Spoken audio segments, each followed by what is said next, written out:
Together we can. Me, you, and COMET-II.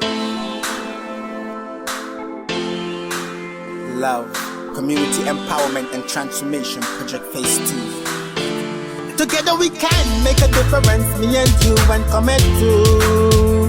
Community empowerment and transformation takes me and you and you. This is USAID Comet-II Community Focus. Hi there, my Bull Bay friends and family. I know that there are many football fans in our community. So today we turn the spotlight on the Bull Bay Football Club.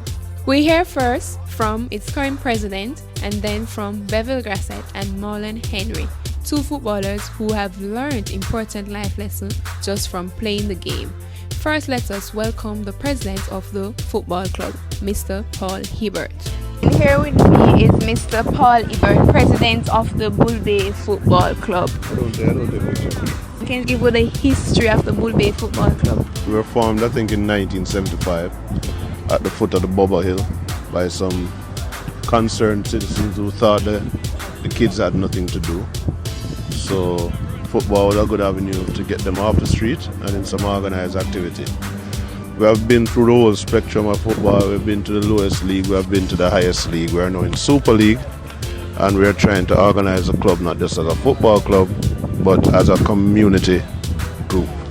Hence the building of the clubhouse, hence organizing the rest of the CBOs in the area, hence wanting to have a community multi-sport complex in the future.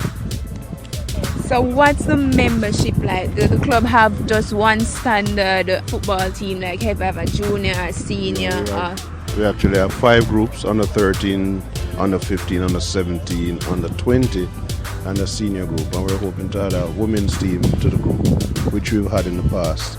We have about 15 members of the executive and 328 members of the club itself. Wow, that's a lot. Yes. On a training day like today, what would it entail? Well, today we have a game on Saturday, so today we're having a squad game, but we train from Monday to Thursday.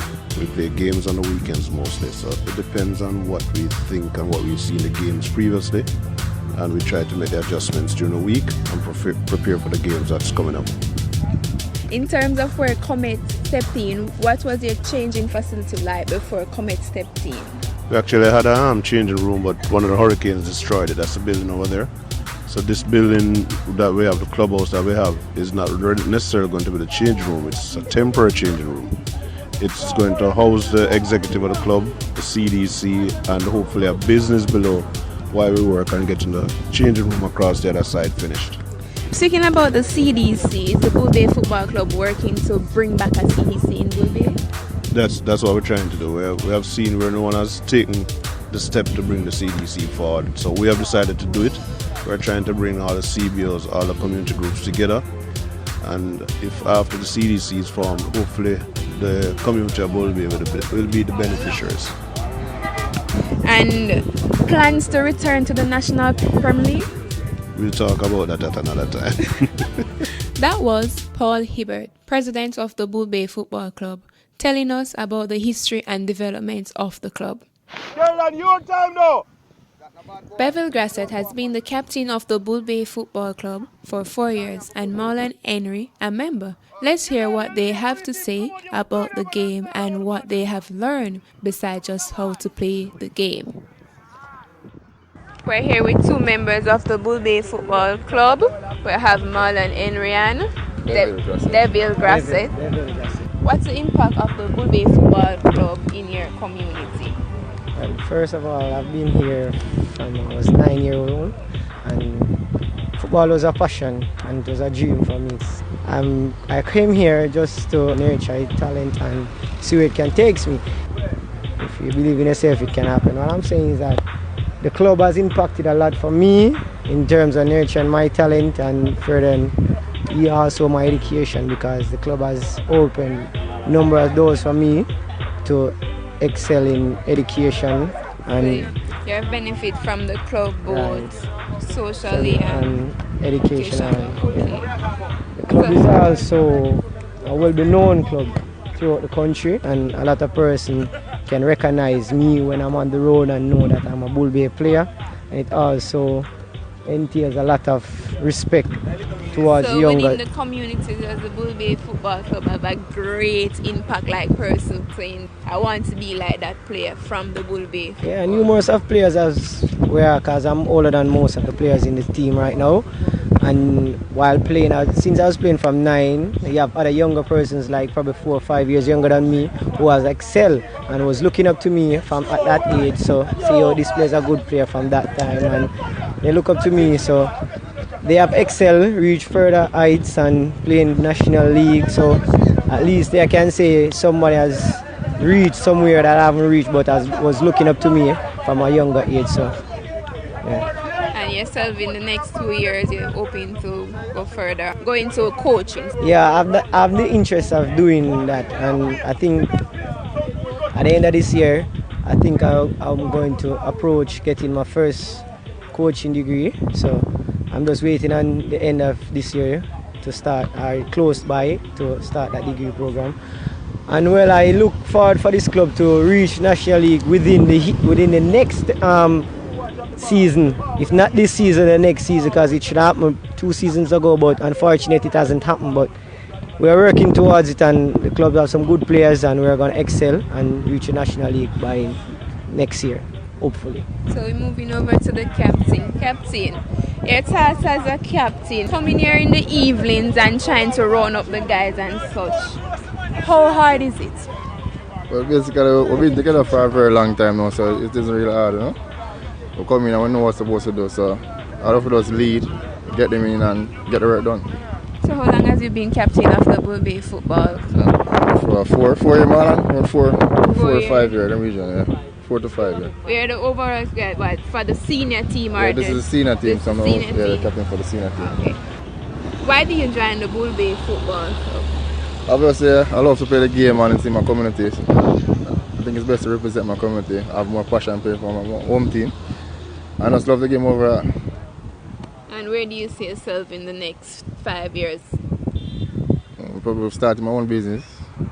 Not in football? I don't really like to continue. But I watch the games, but I really can't continue. So you don't want to contribute any of your skills, your years of...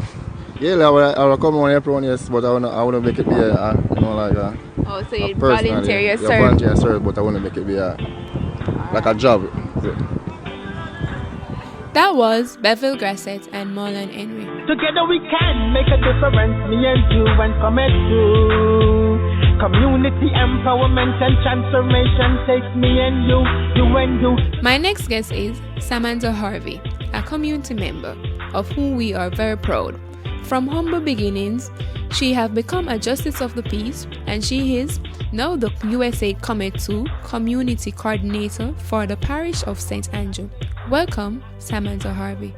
Tell us some of the partners you're working with in the community of Bull Bay. USAID Comet-II is currently working with the Bull Bay Football Club. We're also working with the Police Youth Club and the Bull Bay CDC and other small CBOs in the community. Okay, naming the Police Youth Club meaning that is the Shooters Hill, 7 Mile, 8 Miles, and the Bull Bay Police Youth Club, right? Yes. And the other small youth groups like Citizen Associations. Okay. Currently, the Bull Bay Football Club has received a grant from USAID Comet-II for the refurbish of their clubhouse. So, how do you go by getting a grant from USAID Comet? Well, firstly, you have to apply. You must apply for the grant. We had a specific call for the community, and the football club did take up the mantle and ran with it. We had other groups that participated in the process. However, the football club was very successful. One of COMET-II major objective is working with unattached youths, and the other is like promoting close police proximity. Can you give us some of the others, and what does those two objectives mean to COMET-II? Well, the close proximity policing is one of the brainchild, the baby of the project. We know how communities are. The communities and the police, residents don't get along well with the police. So we're trying to bridge that gap, ensuring that the police and the community have a very, very good relationship. One of the other components is we are partners with PIOJ, we are partners with SDC. SDC is one of our main stakeholders that we work hand in hand with when engaging in the community.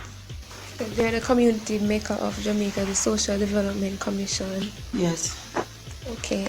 And PIOJ is what? Planning Institute? Planning Institute of Jamaica. You're a community officer for the project USAID Comet-II for the parish of St. Andrew. Bull Bay is one of your community. Kintyre, Stony Hill, Gordon Town, Harbour Heights. A day in the life of your job, what is like? It's great. I have a lot of good partners working with on the community level. The groups, the people work well. Most of these groups, they really and truly love what Comet is doing for their community. Especially some of these communities have never gotten an intervention, especially like a Harbour Heights, Kintyre, Gordon Town, and a Stony Hill. So they really well received the opportunity for us coming in there and working in the community. So you would say Comet is surely showing a community how to use a basket to carry water. Most definitely. Secondly to that, one of our main things is that we will install a community resource center that is a CRC, which the community will have its own office. The CRC will also host a hub for the police. This will assist with the close proximity policing. So for instance, there's an issue in the community, you don't have to probably run to the station. You can come to the center and there'll be a police officer there can deal with the matter. So it's police at your doorstep? Yes, it's police at your doorstep. That was Samantha Harvey, USAID Comet-II, Parish Coordinator for the Parish of St. Andrew. Together we can make a difference, me and you and Comet-II. Community empowerment and transformation takes me and you and you. Together we can make a difference, me and you and Comet-II. Community empowerment and transformation takes me and you and you. That's our program. If you'd like to hear more about today's program, contact USAID Comet-II at 226 St. Lucia Avenue, Courtley Corporate Center, or telephone at 633-7730, and always keep in mind that togetherness is what builds great communities. I am Tracy and Codlin. Community empowerment and transformation takes me and you and you. Together we have to make a difference, me and you and Comet-II. Community empowerment and transformation takes me and you and you. It's about action with Comet-II. Climate change adaptation with Comet-II. Environmental stewardship with Comet-II. Sustainable livelihood with Comet-II. Hey, together we can. Together we have to. Me, you,